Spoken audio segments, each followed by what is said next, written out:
months. So without further ado, Michael, I'm going to turn it over to you. Thanks so much, Mark. And let me just say to the group that it's such a pleasure to be able to present to all of you.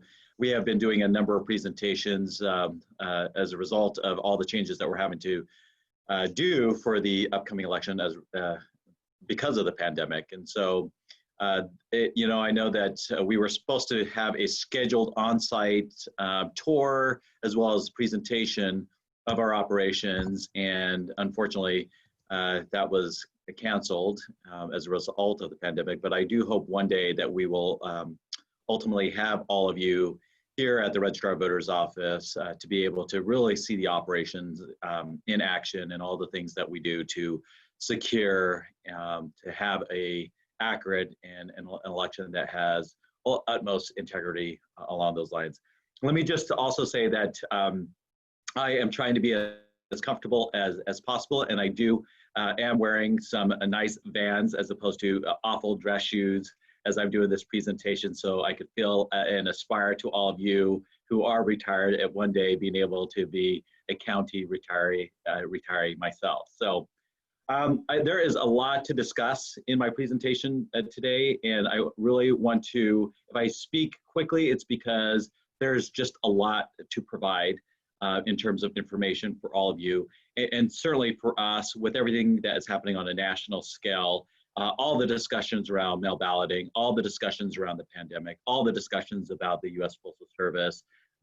There's a certain level of making sure that all this information is conveyed to you, that you have confidence in how we plan on conducting the election, and then for you to also consider passing on all this factual information to really your friends, families, and neighbors that are out there.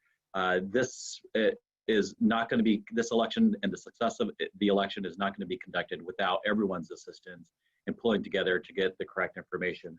And I'll give you kind of a quick example of that. We're going to have over 124 plus mail ballot drop-off locations in this upcoming election. And yesterday, I started receiving a flyer that people have been posting out there on social media of a flyer that we used back in 2014 of 14 mail ballot drop-off locations that we are having, as if that is the only mail ballot drop-off locations that we're using. So we are already having to tackle some of the misinformation or misleading information that is out there for the public, and this is where I believe everyone gathering together and just making sure that we get good, accurate information out to the public is necessary. So you do have a part in the success of the election, even if you are sheltering at home or even helping us out in the upcoming election. Let me just start off by saying a couple of things about the election, and I don't want to necessarily get into the November election because I think really the background of this conversation really starts with the March presidential primary election. How lucky and fortunate were we in being able to have an early presidential primary election on March 3rd, because we just got through that election before the governor asked for everyone to shelter at home. So our office was able to conduct election day without any respective impact, and voters as well. But the days after election day, as we have a time frame of 30 days to certify the election after the March 3rd election, we were certainly still counting validly cast and timely cast ballots, mail ballots and provisional ballots, but we were also buttoning up the overall March 3rd election when the orders came down to shelter at home. Our office is known as a critical infrastructure. We were designated, elections offices throughout the entire country were designated as a critical infrastructure in the eyes of the federal government. Critical infrastructure like the power grid that is out there, or the waterways that are out there, or the transportation corridors that are out there.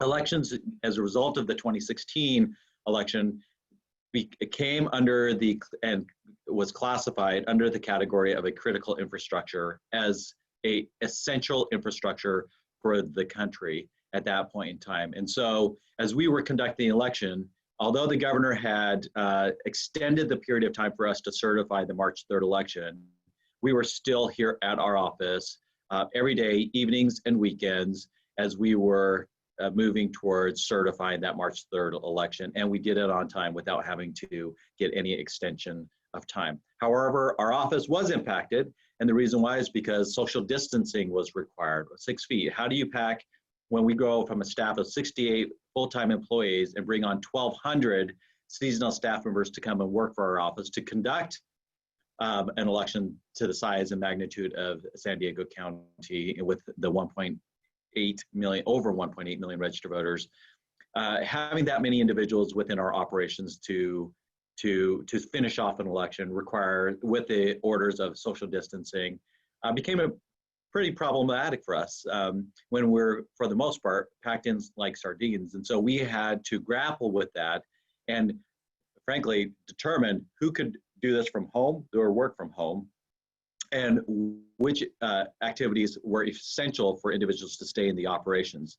So we sent individuals home that could address things like poll worker compensation, individuals that are our language services staff. Those individuals stayed at home and worked from home, whereas our vote by mail team, as well as our elections systems teams that tabulates all of the respective ballots, had to remain here at the office to ensure that there was still the chain of custody and the integrity of the election remained, and that all of the ballots were processed, not only just in a timely fashion, but as accurate as in any election, regardless of the pandemic. So we're now going into this election. We certified the election. Even before the election was certified, the state put together a task force, the Secretary of State.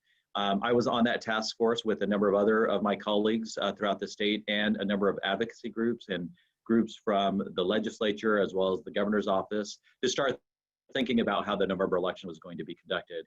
There are two main impacts with the November election as a result of the pandemic, and I'll get to that in a second or two. But as a result of the recognition that we needed to get in front of the November election, because as an election official, there's not enough light in terms of preparing for the election, that we needed as much time as possible to prepare, particularly if we were going to make any major changes and pivot when normally for a presidential general election, it takes 4 years from the last presidential general election to kind of get all those lessons learned and start preparing for what the next November presidential general election is going to look like. So any thought of potentially tossing out those plans for us meant time was and is of the essence, and it still remains such. So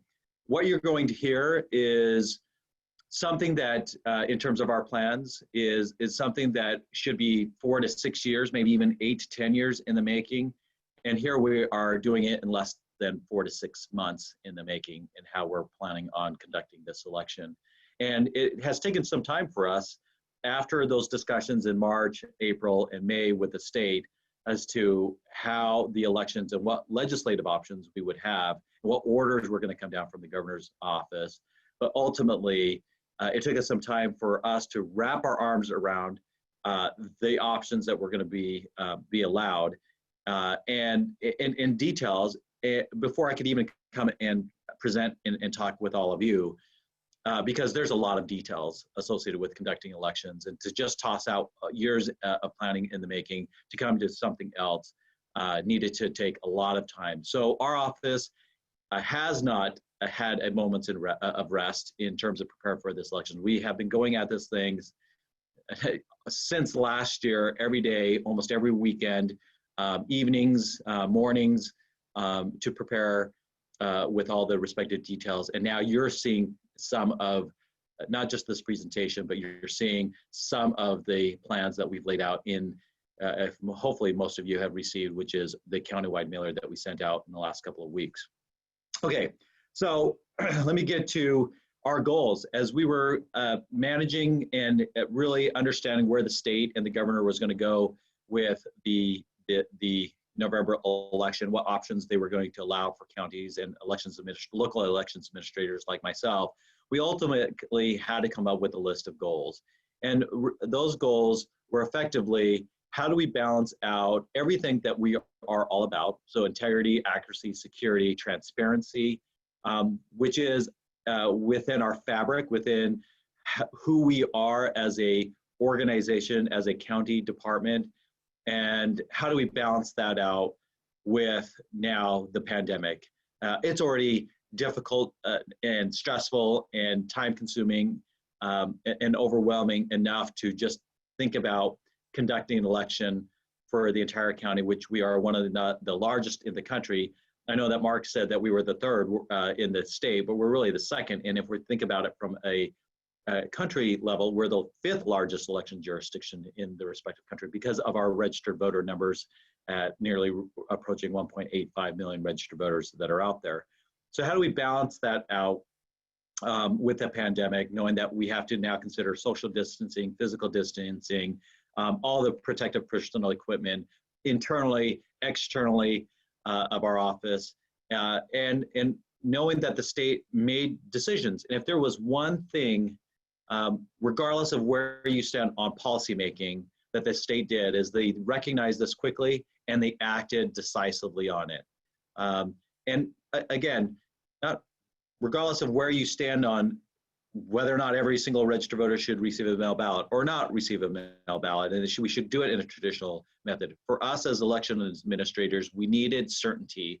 With any event-driven organization, we need a certainty. And certainly our office, when you think about the total number of people that we bring on, that as our seasonal staff members, generally we bring on around 7,000 to 9,000 volunteer poll workers. We generally have 1,300 polling places that are out there, physical sites to serve voters that are out there. That's a huge shift in any type of thinking if it's going to change. And it's not so much as internally to our operations. For me, the bigger shift is how do you get and communicate that to every single registered voter so they do not become surprised. So that is the level of awareness on one of these points that you're seeing here, is how do we overcome this and try to get and touch every single registered voter so at the end of the day, they do not say, why did I know about how San Diego is conducting the election? So as you can see here, there we came with our logo that we're using across all of our respective material, which is our Vote Safer San Diego campaign. It is on the mailer. It's going to be on all of the materials that we will be sending out to voters, whether it's their mail ballot or their sample ballot and voter information pamphlet or any other communications that we send out.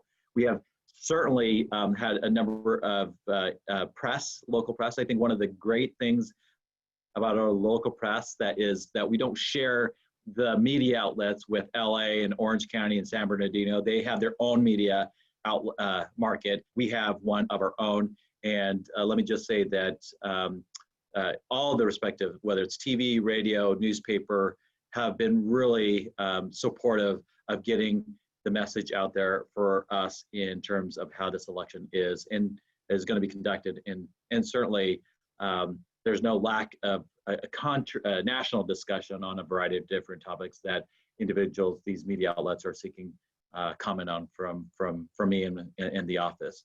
So how do we educate voters about that every single voter is going to receive a mail ballot, particularly those individuals that do not necessarily vote a mail ballot in any elections because they're not signed up to be a permanent mail ballot voter? And how do we then also convey that there are going to be fewer polling locations in this upcoming election? So as opposed to the 1,548 precincts that we had in March's election, know that there's going to be fewer locations, but open much longer. So those are our overarching goals of how we're approaching the election. And certainly those are more outward facing.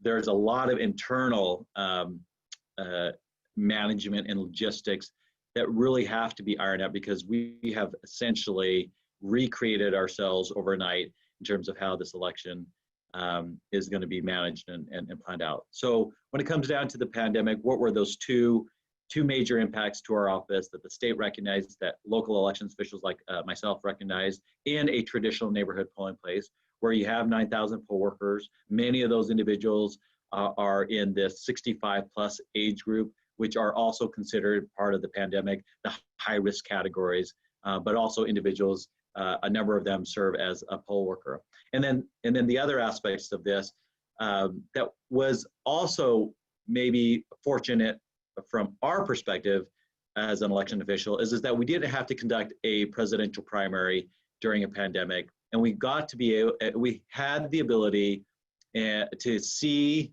and hear about the experiences of other elections administrators in other parts of the country that did have to go through a presidential primary under the cloud of the pandemic. And what we also heard is that you had situations where they were running a neighborhood polling place, neighborhood traditional precinct format election, and to find out that many of these private facilities or some private facilities were effectively pulling the rug underneath the local election office, the voters as well, that these locations could not be used as a polling place, whether it be because of liability issues or because there was just not sufficient space to facilitate the election itself. So that became something of a lesson learned for us about how do we tackle that issue when many of our polling places are physical sites that serve as a polling place that have been gracious of letting us use their facilities in past elections and in this most recent March election. How do you balance that out when they may not make themselves available, as well as maybe even if they did make themselves available, would there be sufficient space to facilitate election when we know that there is the biggest and largest turnout in a 4-year period, and that's the presidential general election that we generally see. So those two areas, poll workers and polling places, created this level of uncertainty, and because of that uncertainty, it created issues and a huge level of impact in how does an election official conduct any type of election where there may be limitations and you wouldn't be able to pull off a successful election and a well-run election as we have experienced in San Diego County. So let me kind of give you some data. Everyone likes data, and certainly our office is all about data and making good decisions. And as you can see here, as we looked at what the level of impact was for San Diego County in the March election, what you can see here is that 30% of our poll worker population that served on election day for the March 3rd election were in the 65 plus age group. And if you looked at the 60-64 even, now you add that to the 30%, now you're at 41%. But you just can't really stop there. What else is, what other age group is being impacted right now? We already kind of talked about kind of earlier before we started this conversation that kids are remote and distance learning right now.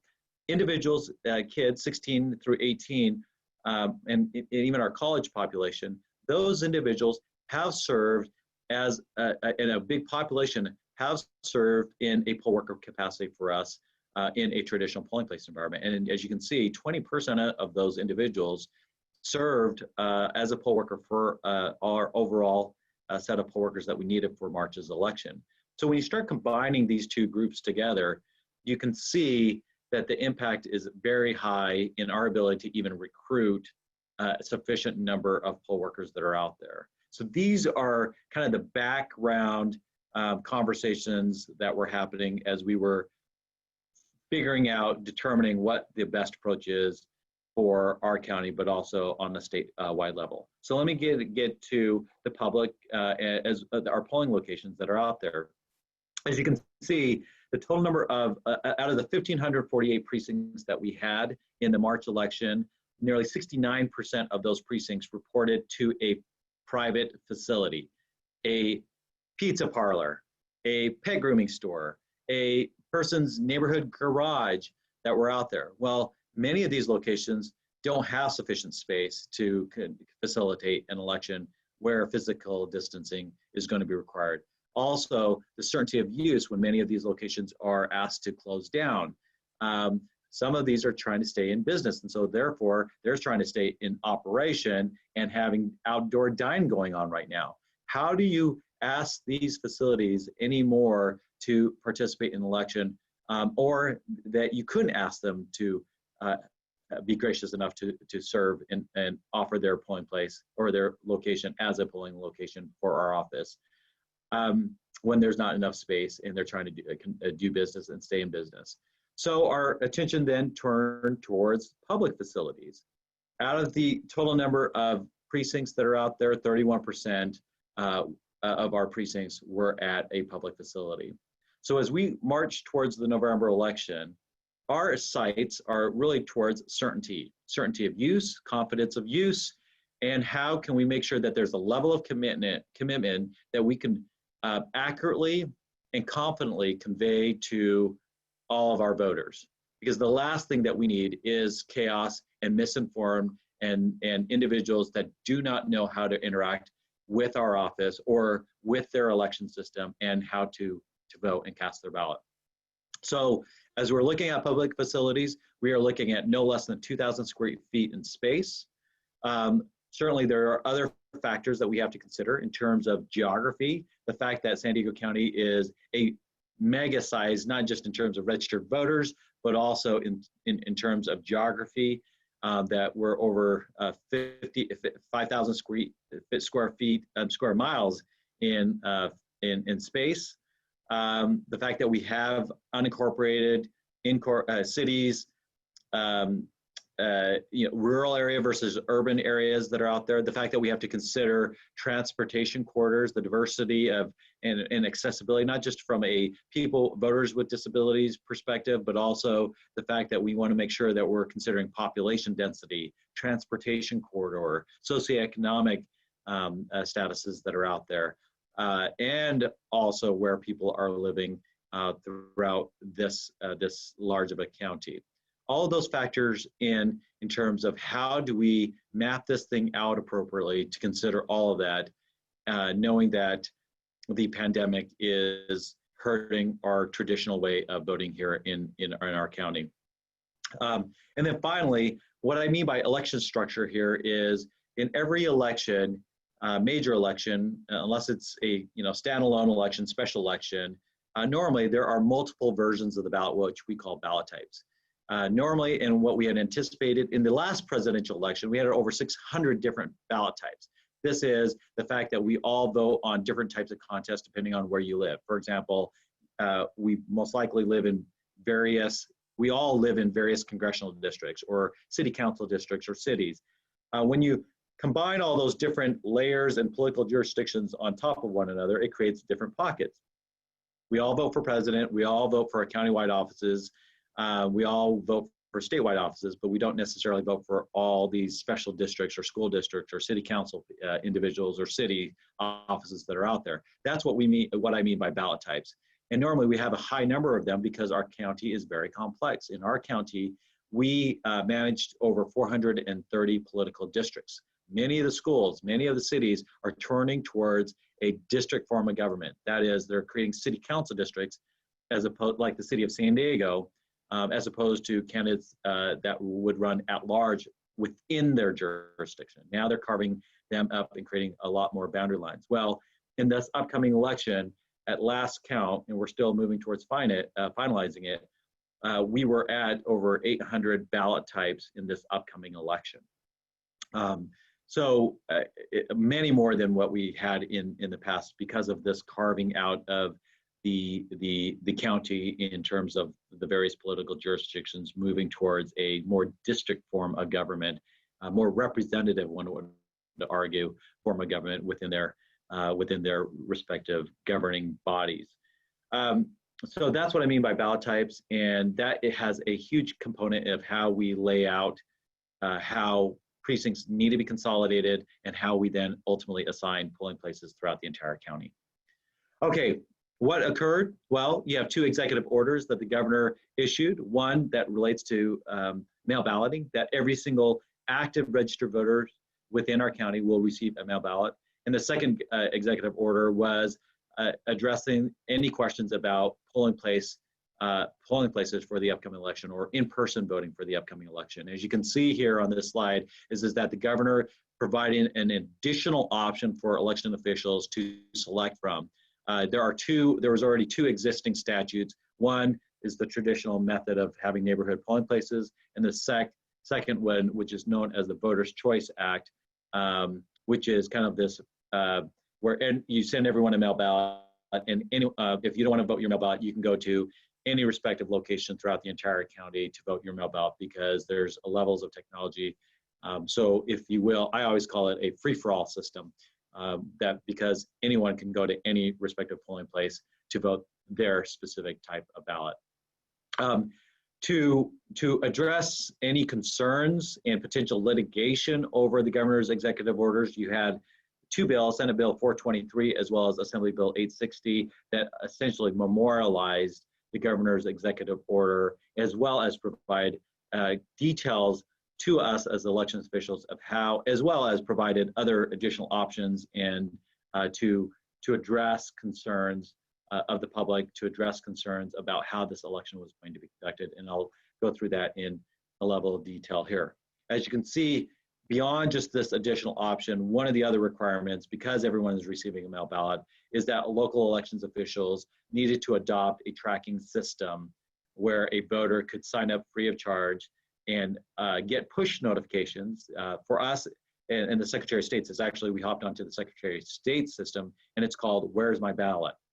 So if you go to our website today, and I suggest it's frankly a good practice to do so, if you go to our website at sdvote.com, there's going to be an icon there called Where's My Ballot? You can subscribe very easily, and you then would get push notifications as to when we will be sending you your mail ballot, and it going from the U.S. Postal Service to you in between, and then after you vote your ballot and send it back through the U.S. Postal Service, you'll get push notifications as it's working its way back to our office and when we count that ballot. So similar to FedEx, UPS, and the tracking systems of the U.S. Postal Service that is out there. So Where's My Ballot is a good tool for all of you, as if there are any concerns about the disposition and the status of your mail ballot and whether or not it's getting back to our office. So let me kind of put those changes in a nutshell. As you can see here, again, let me just stress, every single registered voter, if it hasn't been clear already, let me just be absolutely clear and reinforce this notion, is that every single one of our registered voters in our county will be receiving a mail ballot, as well as across the entire state. What does that mean for San Diego County? Our county right now has 76.5% of our electorate are already signed up to be a permanent mail ballot voter. What that means is that you've got 23.5% of voters that are not a permanent mail ballot voters that will now receive a mail ballot. So our county, by far, has already geared ourselves towards mail balloting. But I do not want to take that group of individuals that are not mail ballot voters for granted, because when you think about 23.5% across 1.83 million registered voters that we have out there, that's still a huge number. In certain jurisdictions across the country, that could be their entire population of registered voters in their respective jurisdiction. So we want to make sure that there's a level of education and outreach to those respective folks. The in-person voting, the polling places that are out there, again, I've already described to you what those options are. And option number 2 is the new option that is afforded to election officials out there. And then in terms of voter education campaign, there are statutory requirements of providing voter education, but nothing to the extent and degree that one would want to launch into, that we need to launch into to really ensure that all of our registered voters within our county are well informed before they vote and cast their ballot.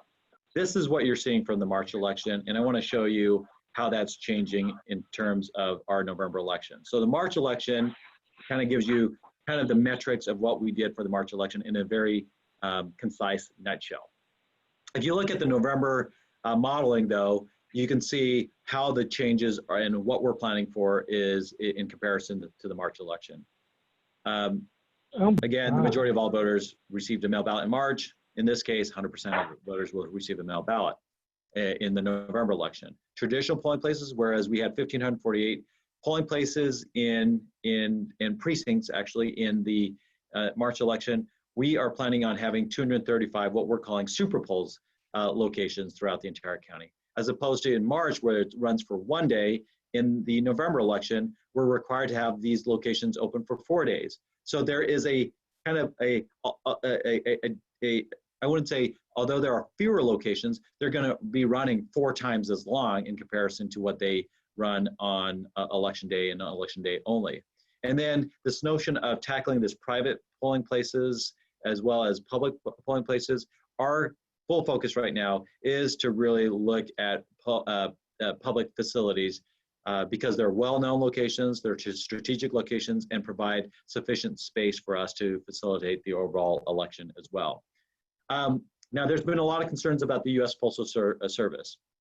Let me just say that in 2014, without any really requirement of law, our office adopted mail ballot drop-off locations. In 2014, we had 14 locations, and now in March's election, we had 62 locations. So we grew it by nearly 5-fold. And then in the November election, as a result of consolidating these polling places even heavier, we will have now double the amount of mail ballot drop-off locations throughout the entire county. So many of these will be libraries, county as well as city libraries. You will see YMCAs that will be used that are out there, VFWs that will be used out there, Chamber of Commerce's that will be used out there, and a variety of different locations. But our mail ballot drop-off locations will be expanded by double. And as you can see there is that they will be open for quadruple the amount of time. So effectively, when we send out mail ballots to all registered voters on October 5th, and they're going to be going to the U.S. Postal Service on October 5th, we will open every single one of these mail ballot drop-off locations across 124 different sites starting on October 6th. And they will be staffed with our office staff. So we're in the process of recruiting all those individuals now. So that's to balance any respective concerns out there about the U.S. Postal Service. Let me just say, and I'm sure for a variety of different reasons that local representatives of the U.S. Postal Service can only say so much, but my conversations with our local representatives who we've had a long-standing relationship and partnership with, and we meet almost daily and converse daily, not necessarily meet, but converse daily since really for several months now in terms of our preparations for the upcoming election, including the mailer that we sent out, to address any respective concerns that are out there. And for me is, I have no reason to think that our local U.S. Postal Service office will be able to manage not only the outbound capacity that we're going to be sending out all of these mail ballots, but also the inbound capacity that is out there. We just worked so closely, and our partnership is so close. Now we will monitor, any delays or any concerns that are out there that we're hearing and convey them to the U.S. Postal Service. But as at this point in time, I think for us is to really bring back some level of kind of down to earth about the kind of the national frenzy in conversations out there, and really how does that really relate to our state as well as our county. Many states and election officials throughout the entire country that have traditionally voted in a neighborhood polling place where their numbers of mail ballot voters is nowhere close to where ours is at, or even the state's percentages are. Yeah, there is a level of concern. Is because they don't have the years of experience as well as the investment of equipment and automation and processes like what we have here in San Diego County. So I feel like this, for us, not just that I know that this is one of our strength area that I want to convey to all of you is that I see no issues with our ability to handle the capacities with the inbound and the outbound portions of this. Our vendors, including the U.S. Postal Service, has given only us indications of confidence in terms of their ability to handle it. What is the significant difference in terms of option number 3 on the purple slide here, that Voters' Choice Act, which requires Board of Supervisors approval, which is not the option that we're taking? How is that different than the option of where we're going? Well, in option number 3, again, it's the free-for-all model. Any voter can go to any respective location and vote their respective mail ballot, or I'm sorry, their ballot. In this new model, voters will still be assigned a polling place. So when you look at the back of your sample ballot, when you receive that, it will be list your assigned polling place. Should you not vote, you want to vote your mail ballot. So again, what we are conveying to voters and what we're urging voters is to keep everyone safe. That's part of our Vote Safer campaign, is because of the pandemic, is to keep our voters safe, keep the community safe, keep our poll workers safe, keep ourselves safe, so we can have a good, well-run election, and therefore vote your mail ballot. In the off chance, you want to still have and demand that neighborhood polling place or polling place experience, because you need a replacement mail ballot, because you didn't receive your mail ballot, or because you didn't register by the deadline and now you want to exercise what is known as conditional voter registration, or effectively same-day registration. You can do so at your assigned super poll that we will have out there. And then finally, the last item here is that as opposed to needing 9,000 poll workers that would serve one day, we're going to need around 3,500 to 3,600 poll workers. As opposed to working one day again, you'll need to work and commit to at least 4 days. But it's really not just 4 days. The reason why is because this is one of the internal changes that we're having here at the Registrar of Voters office. Is normally a poll worker would volunteer their time. They would show up volunteer to a training at their leisure and their times, at their schedule. And then they would show up on election day and meet their respective poll workers that they're going to be working with throughout the entire day for generally the very first time. That's not going to be the case if you're going to be a poll worker for us in this upcoming election. Because we need 3,500 to 3,600 individuals, normally a volunteer poll worker in a traditional neighborhood polling place format would receive a stipend. In this new world, for this November election and this November election only at this point in time, we're going to be paying every single one of these poll workers an hourly salary, anywhere from $14.25 to nearly $18. We have site managers actually that will be paid $20 $20 per hour. They will be working as much as 9 days in certain cases. So again, it's not a commitment of 1 day and maybe some training. It's now a commitment of upwards of 9 days. 4 days to work, 1 day to set up the polling place, 1 day to tear down the polling place, and then 2 days to get training. So no longer is that a 2-hour training, but more of a 2-day training. And as opposed to it being more individualized in terms of you volunteering your time, we want you to be really trained with your respective team, the other 14 other individuals that you will be working with at a specific site. So that way there is a level of cohesiveness, a level of camaraderie, getting to know roles and responsibilities well before we go live on October 31st, when these super polls need to be open, and then ultimately run throughout the Sunday, Monday, so October 31st being a Saturday, Sunday, Monday, and then certainly on election day, Tuesday, November 3rd. And then what you can see here is the Vote Safer San Diego campaign that you see there, in which we've already launched into. So I've already mentioned all the kind of where we're at in terms of mail balloting. What does that mean for us? Again, I won't necessarily go through all of the automations that we purchased or anything like that. I do want to have your attention, though, about the 3 points at the very bottom that is out there that you should know as a voter. First of all, is that we are expanding the use of what is known as the remote accessible vote by mail system. This is by law. Generally, this system is reserved for voters with disabilities, as well as military and overseas voters. But now it's being expanded to every single registered voter out there. What is the system? This is actually the system where if you, in the March election, if you were a person with a disability or you were a military and overseas voters, we could email you your ballot. You would mark on screen your ballot. Notice I said you didn't mark online your ballot, you'd mark on screen your ballot.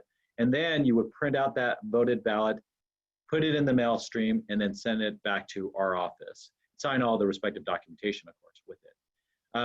I don't necessarily see this being used very heavily up until the point in which there's just not enough time for a voter to receive their ballot through the mail. So I see that more occurring inside 10 days in advance of election day. But that option is still out there for us to use, as well as for voters to exercise. Additionally, normally we cannot process when I say process, that is extract a ballot and scan that ballot into our tabulation system until 14 days in advance of election day. So now on October 5th, when we send out mail ballots, which is 29 days in advance of the election, the next day, as soon as we receive a voted mail ballot, we have the ability to not just signature verify it, which we always do in advance of the 14th day, but now we can just start immediately verify it. If it's validated, extract it, scan it into our tabulation system throughout that entire period of time. And that, again, is as a result of Assembly Bill 860. And then the final point in all of this, if there was, again, concerns about the U.S. Postal Service and the timely delivery as well as return, in this case, return, the legislature expanded the time frame to receive a mail ballot an additional 14 days, so long as it is postmarked on election day. Let me repeat that. The operative term here is that it is postmarked on election day, and so long as it's received 17 days after election day, it is a timely cast ballot for us to be able to verify and count. Before, it was 3 days after election day, so long as it's postmarked. So now the legislature has expanded that for an additional 14 days. I do not see huge numbers after the third day, but again, we want to try to consider all validly cast ballots, and so the legislature, as well as the governor, signed into law, added an additional 14 days to the mix. That's out there. Okay, in-person voting. How is in-person voting going to look like? I've already kind of described some of these things where, as opposed to our assumptions as we were preparing for the election, we were thinking around 700 ballot types. We're upwards of about 800 ballot types that will be out there. But what you will see, as I mentioned again, is as opposed to seeing 4 poll workers if you're a polling place voter, you'll see upwards of 15 individuals because, again, we'll have much larger facilities to facilitate the election. We will have much more equipment, voting booths, ballot marking devices for people to vote on. And then many more check-in stations. In a traditional neighborhood polling place, you would show up, you would sign your name in a paper roster, because these in the roster is a list of all eligible voters that can vote in that respective precinct. So a similar concept will be had in the upcoming election. However, you will have now, as opposed to paper rosters, we will be expanding the use of our electronic poll books, which we introduced at our satellite locations in the March election. Now we're going to expand the use of them across all of the respective super poll sites, and not just have 1 per site. We will have, on average, 7 of these electronic poll books at every single one of these super poll sites. What is an electronic poll book? Well, it's effectively, it's an iPad with the list of registered voters on it, that has software on it, of course, that can help speed the process through to identify the voter, if they are a voter, and also identify the disposition of their mail ballot as well. This is kind of a game changer for us because, number one, once we know the disposition of whether or not they're registered to vote, whether or not they're registered to vote at that respective precinct or super polls location, whether or not they have returned their mail ballot, it allows us to more efficiently process that voter and reduce the total number of provisional ballots that would be cast in an election. Because we're using this throughout the entire county, if we know a person has not returned their mail ballot, and in the old world, if you could not surrender your mail ballot, you would have to then cast a provisional ballot because the poll workers wouldn't know the disposition of that mail ballot. So they would have to segregate that ballot into an envelope called a provisional ballot. Now, with an electronic poll book, we have the ability to suspend that ballot if it's not been returned and accepted and counted at our office, and issue the voter a regular ballot that they could return to a voting booth and then drop that ballot inside a ballot box, which we would receive that evening and have it counted as well. So we really see the total number of provisional ballots being reduced by tremendous numbers in this upcoming election for those individuals that decide to vote at a polling place. Let me just say, although this is a big shift, one of the 2 major changes in terms of how this election will be conducted our focus is towards the fact that voters should vote safely and vote their respective mail ballot. So what does that look like for us in our county as we're trying to lay this all out and what does this look like for you. This is essentially traditional voting precincts from a prior election. And as you can see here, now that we have the total number of contests that will be on the ballot, now that we have all of the candidates that we know that will be on the ballot, we will now move towards consolidating the ballot and the boundary lines of what we used in the past into various larger groupings. And then after we have those groupings, then we can start laying out where these polling locations will be. Just know that all of our super polls locations, as well as our mail ballot drop-off locations, will be published on our website for everyone to see, as well as comment on 10 days, for a period of 10 days before we move to finalize all of the respective locations, and then ultimately print them on our sample ballot and voter information pamphlet, and then finalize it on our website that is going to be out there. Okay, let me get to the kind of the heart of our voter education and outreach campaign. Effectively, this is going to be the most robust communication and outreach plan we've ever conducted. Again, you may have heard this from me before, but if it was not for the pandemic, we would not be doing this big of a cut over to a totally different model of voting. In fact, I was very public about this, that we were not going to go to the Voters' Choice Act model because this is a presidential election, and you just do not change because of voter behavior issues, not just issues, but because of voter behavior.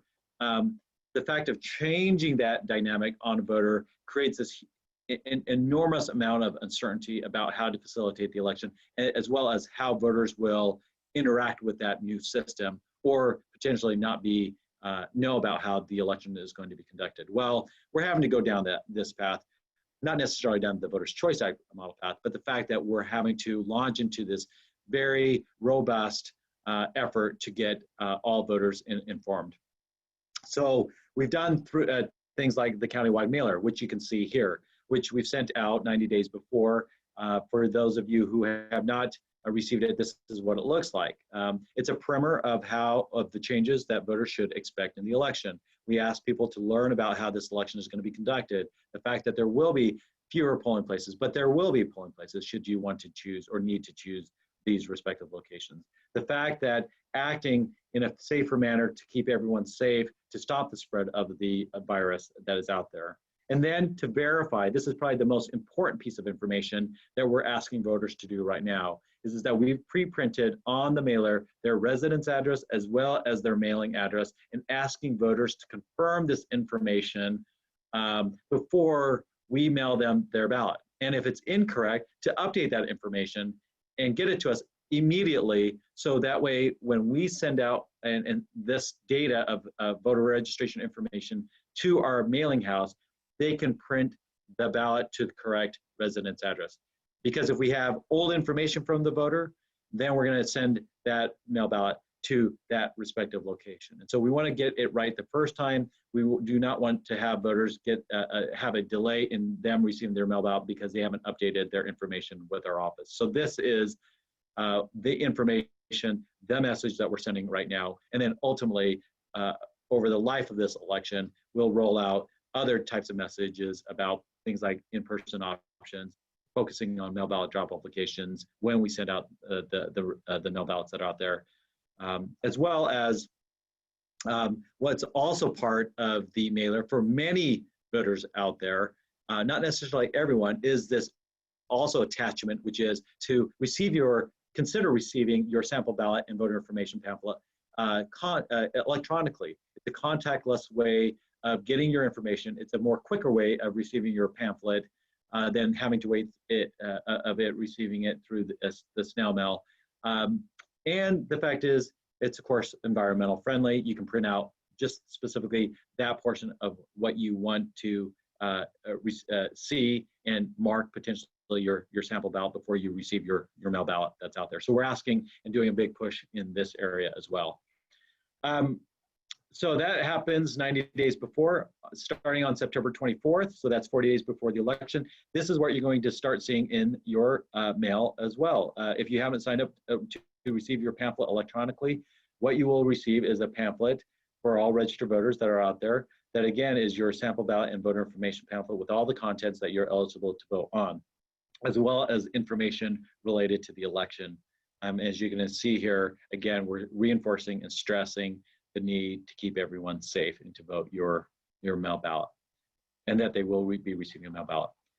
And then on October 5th, as I've already mentioned on a number of times now, which is always 29 days before, we will be sending everyone their respective mail ballot. Again, it's going to be postage paid. There's been some conversation out there that I've been hearing about that if you place a stamp on the ballot, it will be treated as first class, and so the delivery time will be quicker. Our conversation with the U.S. Postal Service is that because we are doing bulk rate mail, and that it's already postage paid for voters, that is already going to be treated as first class. And as you can see here, there's an indicia that is a official election mail from the U.S. Postal Service that we put on our mail ballot return envelopes that gets the priority of getting the mail ballot back to our office. Okay, certainly we're leveraging a number of different tools that are out there, including working closely with the U.S. Postal Service. There are a couple of tools that the U.S. Postal Service, as kind of good practices for all of you, that you can sign up for. I've already mentioned about Where's My Ballot. That is a system that we are offering for voters, that the Secretary of State's office is offering for voters. But the U.S. Postal Service has their own free system as well, which is their informed delivery, which is if you're not signed up for it, and many people are signed up for it in our county, is the ability to look at your email inbox and see an image of everything that will be in your mailbox that respective day.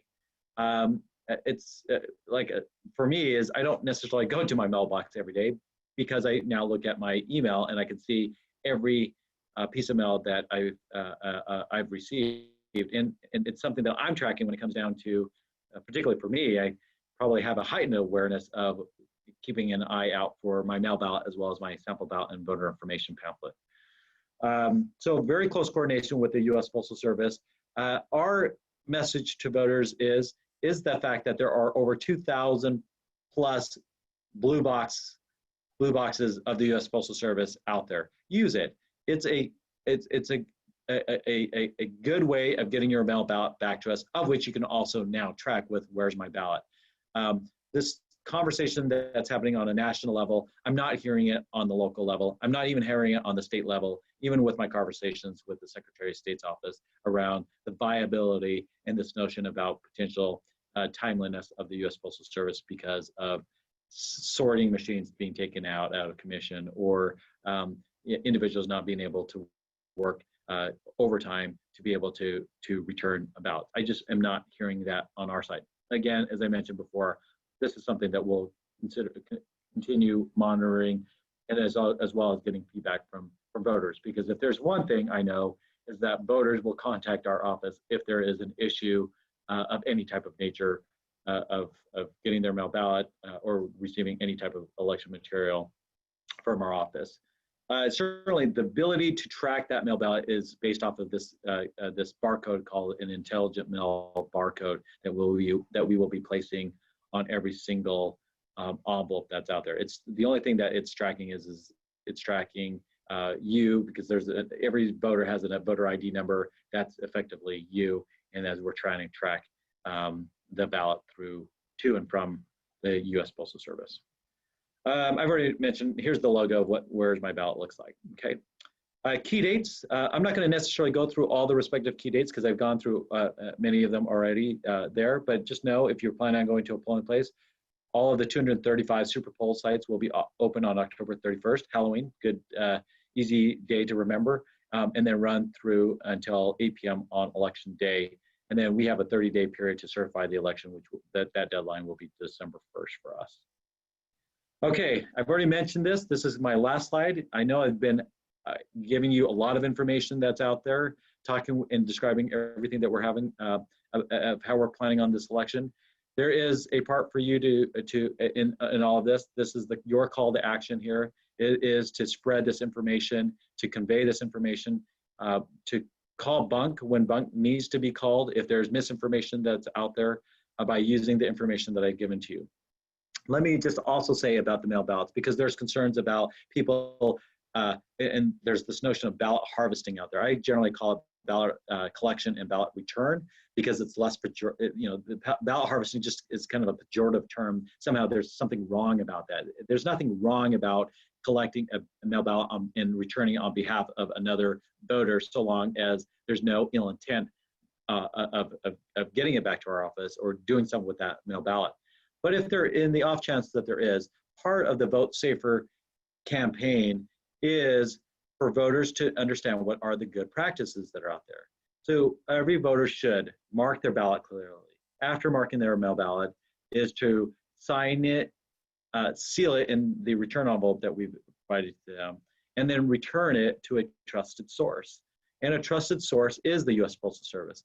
It is at any one of our 124 plus mail ballot drop-off locations. It is going to be any one of the 235 additional super poll locations that are out there. If there's any concerns of a third party or an individual going out there collecting ballots and you don't trust them or feel skeptical about them, I think the sensible thing to do is to say no, and that you'll return it at one of these trusted sources that is out there. That's what I'm saying, and that's what I will be consistently saying throughout the life of this election. So having said that, again, vote safely in this upcoming election with your mail ballot, and only use these polling places as an alternative should you choose not to vote that mail ballot, unless you do want to vote and demand to vote at that respective polling place. Let me just also say, at every single one of these polling places, there will be personal protective equipment. We have, for poll workers, face shields, masks, gloves, sneeze guards, hand sanitizer, sanitizing wipes, protocols about cleaning the equipment that's going to be out there. For voters, there will be gloves and there will be masks as well. All those will be in place across all of our respective sites to keep everyone safe. With that said, Mark, I am going to give it back to you and answer any questions that there may be out there. Thank you very much, Michael, for a very comprehensive presentation. And we actually do have about 10 questions. I'm going to try my best to get through to them. How is your time, Michael? I'm good. Okay. Hopefully folks will hang out. We're going to try to get through all these questions. The first question is it possible to share your PowerPoint presentation with RESDC to share? Would be more than happy to send the slide deck to you, Mark, and then if you could definitely send it to everyone, I would greatly appreciate it. How'd you know that question was for me? Okay, next question. When should we anticipate candidate information to be available?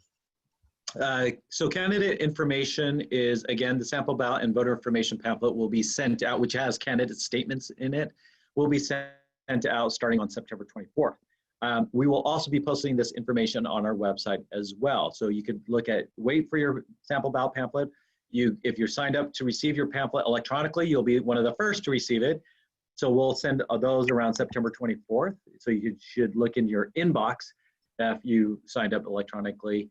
And then, of course, you can go to sdvote.com to view it there as well. And I should have mentioned this at the top. I apologize if any of these questions you may have covered in your presentation, but I'm going to go ahead and ask them as they were asked, as they were put to us. Okay. Next question. I'm curious. Obviously, your chain of command goes up through group leader.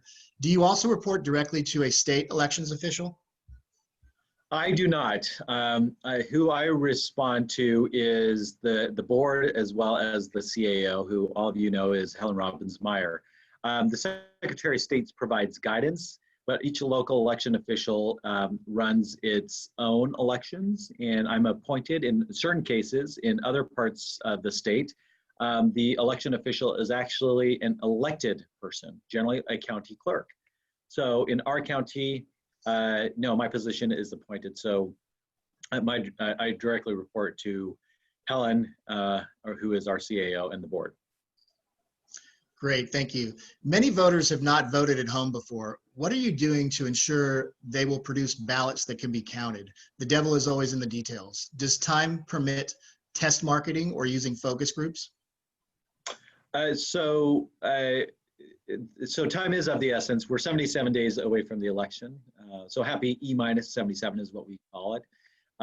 So we have not done so. Frankly, I think there's already, if there was some testing to occur, that's the 75%, 76.5% that already are voting a mail ballot and have cast their mail ballot.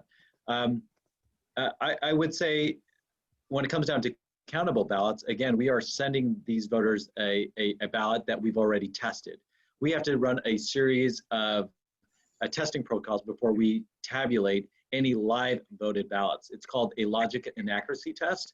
This is one of the things that you would have been able to see if we had done the tour, is that before any election is conducted, we have to test all the candidates across all the different contests, across all the different variations of the ballots, across all the different languages that we support.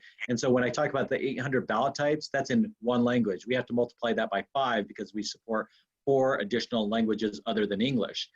So we have to test all those different variations of the ballot, run it through our systems called the logic and accuracy test. And because we have pre-voted test decks, we should know what the outcome is when we print out the report. So we've tested the markings of these ballots before any live voted ballots that we would have to report out on. I hope that answers the question. I'm not quite sure if the question is about the testing protocols or if it's about how voters are marking their ballot. And let me just say, regardless of if it's the latter, let me just say, almost if you remember the punch card world, where the controversy over the 2000 presidential election was over the swinging Chad or the dimpled Chad or the pregnant Chad or the hanging Chad that was out there. When we fill in the bubble in an optical scan world, just know that there are many more variations of how a voter marks their ballot than you would think.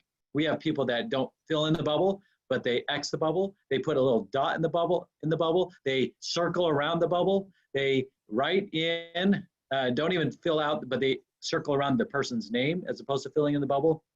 There is a multitude of ways that a person marks an optical scan ballot. Just know that that every single one of these ballots, we are looking for voter intent. And if it is clear in the voter's intent, we make sure that that ballot will be counted with their intent that's out there. In fact, there is a state protocol called a state uniform vote counting standards that we have to abide by in terms of counting a person's ballot. How often is the pickup and delivery to the Registrar of Voters at these drop-off locations?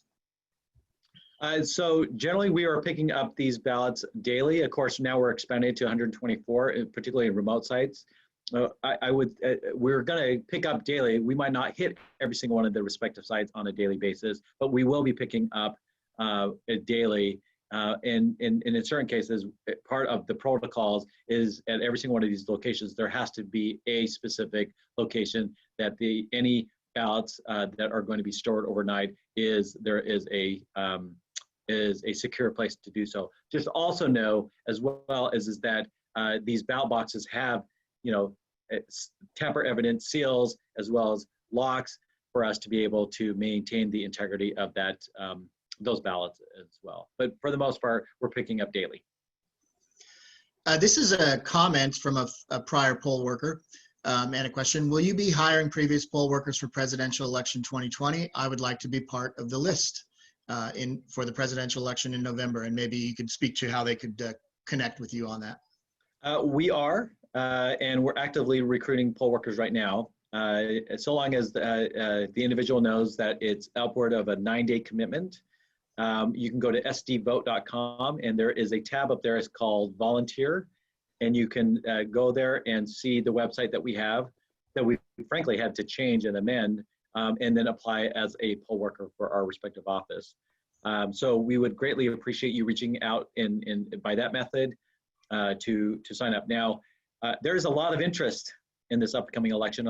I know that we've been fielding a number of emails that out there. We are focused on individuals that have served as a poll worker in the past as the go-to, but we also want to acknowledge the fact that there are a new group, croppings of individuals that want to participate too. We want to blend those two groups together because we don't want to be necessarily short-sighted in looking at only getting individuals that have served as a poll worker for this election, but we also want to look at it from a long-term perspective, engage new folks in this process as well for their community. When will they start processing or counting the mail-in ballots? Processing of mail-in ballots will start as soon as we receive a voted mail ballot back. As I described before, we could start verification immediately when a voted ballot comes back to our office. What we couldn't have done in the past was open and extract that ballot until the 14th day prior to the election. But now with the new law based off of Assembly Bill 860, as soon as we receive a voted mail ballot back, we can signature verify it.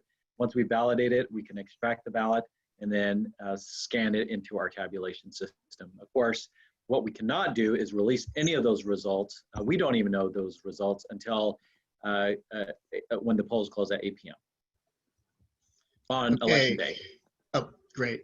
Next question. When you publish information sheets about mail drop-off locations, can you please put a publish date on it? I received an info sheet via Facebook yesterday that I don't think is for this year, but I cannot tell. Yes, we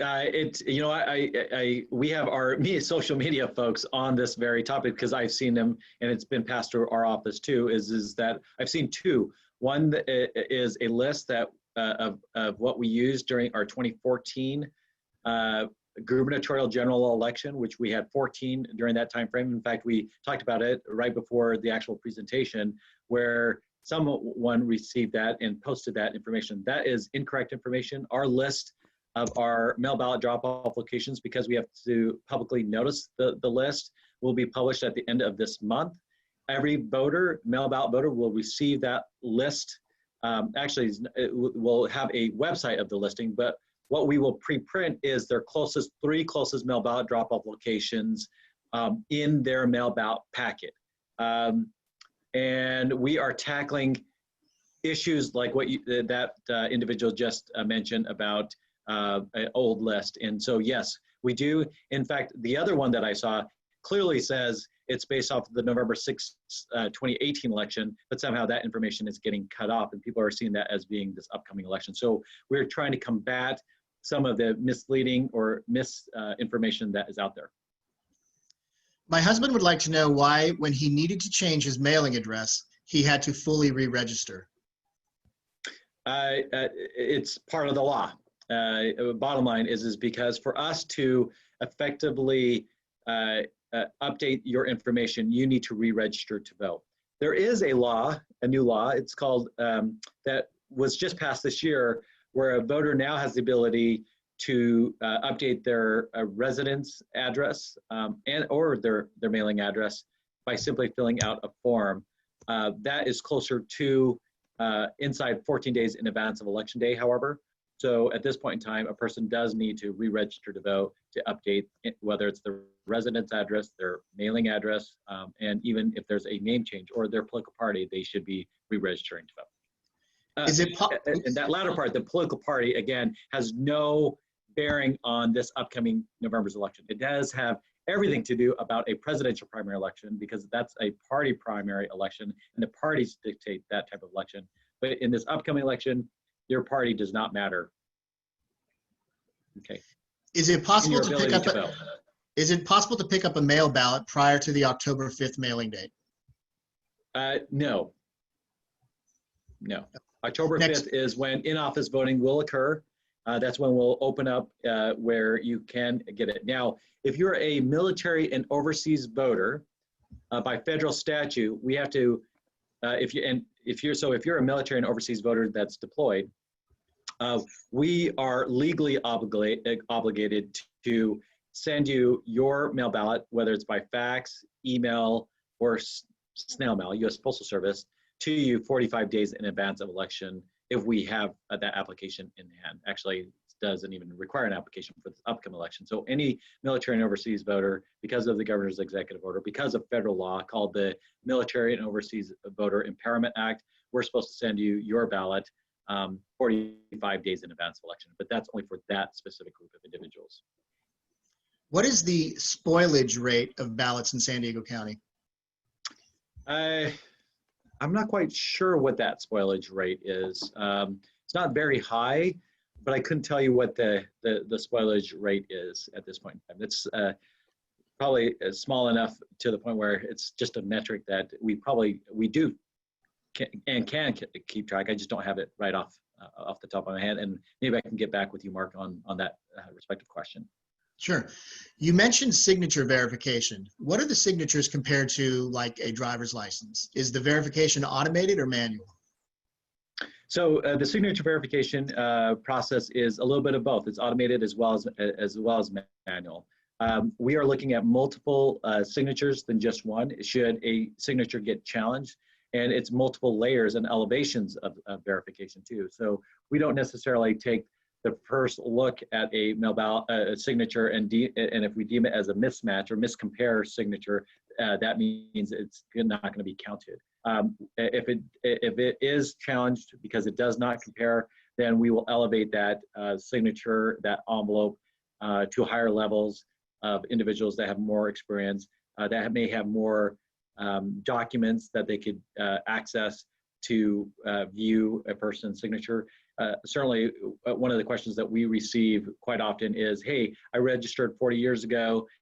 My signature has changed dramatically over time. How do I know that you're going to still count my mail ballot? Well, if we have multiple levels of signatures for you on file, we will compare it against those variations. Now, at the end of the day, if we do consider a signature as not comparing with after multiple people reviewing it, after multiple documents having looked at, then we are required to notice that voter and send them a notice that we're unable to count their mail ballot, and that they have the ability to cure that mail ballot so long as they do so by signing an affidavit and giving us one that does compare 2 days before I certify the election.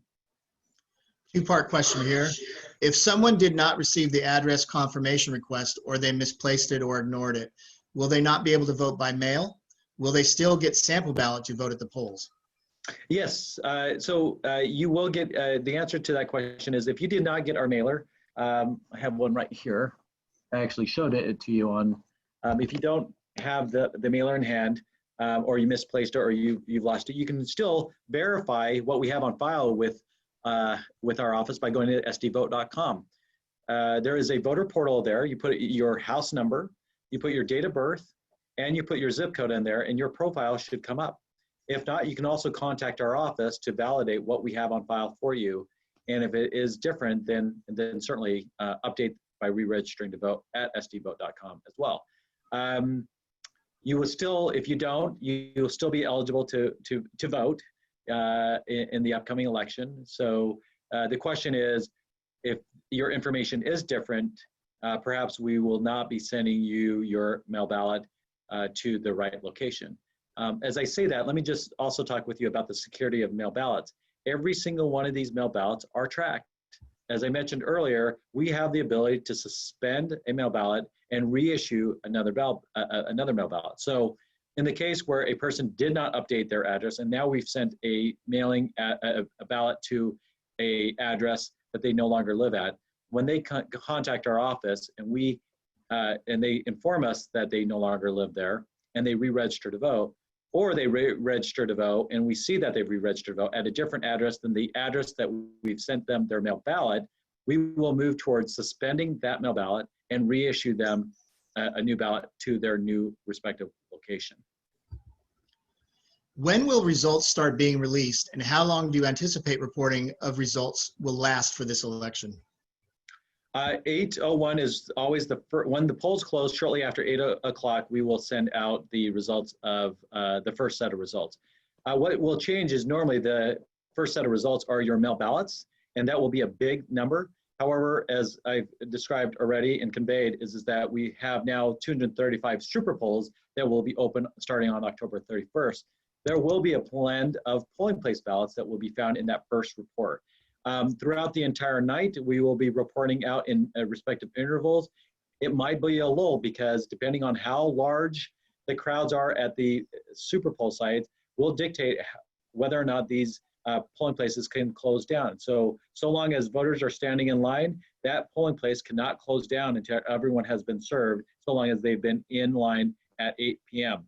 So this election could get dragged out, and it could be, if you will, somewhat anticlimactic because a big number will be reported out on that first report. And the question is how many, as a result of the pandemic, will defer on even voting at a polling place.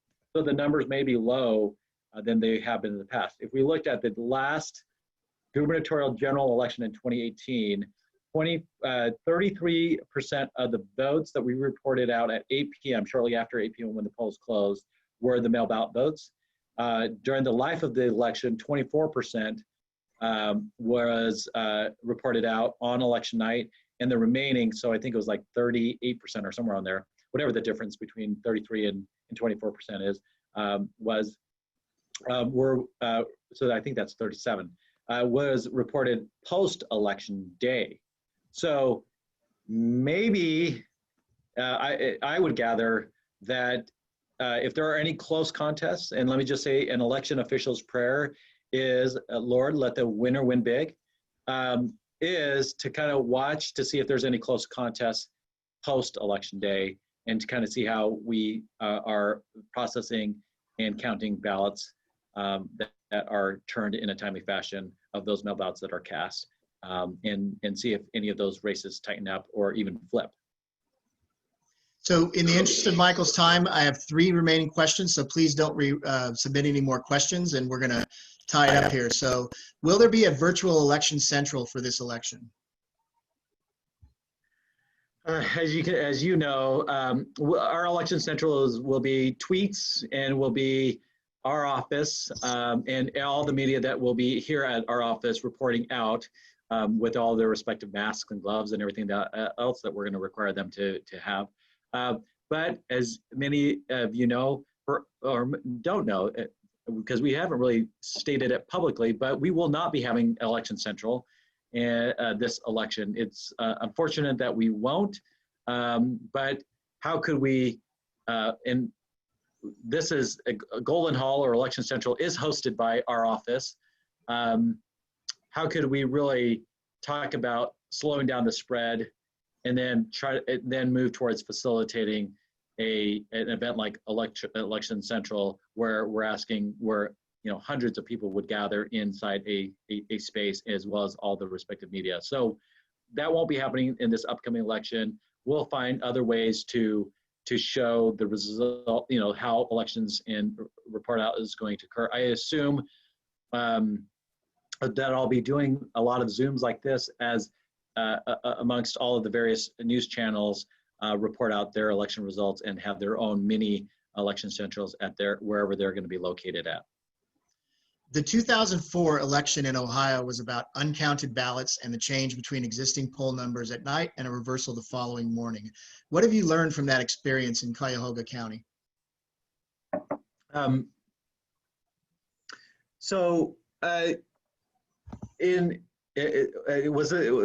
me make sure I got context in terms of that question. Did you say about 2004's presidential election? I believe that's the question, yes. If that was referring to the 2000 presidential election, there was no flip of results in that election. At that point in time, what my lessons in all of that is, as much as you think you know about the operations, there's always some new facet of the election process that you may not know. There's just so much detail, 500 pages of election laws that are out there. But in that respect of elections, I've always said that although I learned the administration of elections in Salt Lake County, I cut my teeth in Ohio, because Ohio elections are extremely different than many jurisdictions throughout the entire country. And then coming to San Diego, I get the benefits of understanding the two blends, Salt Lake County and Ohio, and being able to use that level of experience in conducting elections here, and kind of know what the pitfalls and pratfalls are in terms of administrative handling the election. Certainly part of the lessons learned for me is the level of transparency and education that we need to make sure that we're branching out to. And it's not just groups like this, but all the multitudes of groups that are out there. And let me just also say, of which I also knew even prior to that experience, in any election, no election is perfect. It's a social science at the end of the day. And there are going to be mistakes in this upcoming election. The question is, how great are those mistakes? Have we looked at all of the different, and this is from an administrator's point of view, how do we, if an issue comes about, how do we ensure that it does not become systemic in any degree, form, or fashion? the election itself, of my experience and my time in Ohio, gave me a great number of experience as well as learning lessons, and that has afforded me the ability to apply them here in San Diego County, of which I've been here for nearly 14 years. So the majority of my working election administrative career. So been doing this for nearly 24 years. Thank you. Last question from me. Are you planning on taking a long vacation on beginning November 4th? Yes, the question is, will I be able to go anywhere other than my house? You can do stay at home staycations, and hibernate in a different place. Yes. No, I hope at some point that I will be able maybe do it like a camping, or just kind of get away for a little bit. It does just the sheer level of demands in this career. It does take, I know that, I think it was Glenn that said that he worked for the Registrar of Voters office for a number of years. It takes, and I would say this probably across all of those of you who are retired from the county, that, you put your heart and soul into your respective job, similar to here. I've always considered, and I don't know any better, I've only just heard from individuals that have come to work for the Registrar of Voters office after having worked for other departments that are out there, saying how unique our office is in terms of its camaraderie, its family orientedness, because again, this is all interconnected. One section, one division is entirely connected to another section and divisions and its processes and its decision making. So we have to be as cohesive as possible, as I described, to ensure that there is no error that would then create tremendous impact across the entire universe of conducting election, and as well as for voters that are out there. So it takes a huge toll on not just me personally, but my family. And I know it does across all of the people that work here at the respective office. So it's not just me, but really everyone in our department. I hope they are able to get some sense of accomplishment after this election, but also some mental and physical time off and relaxation, as it does take everything in your chi, if you will, to conduct an election. Well, I wish that for all of you and your staff, Michael. We so appreciate your time today, a great presentation. And I know we're in a different world in Zoom. It doesn't really allow for a round of applause, but I'm going to ask for a virtual round of applause from everybody, even if we can't see you.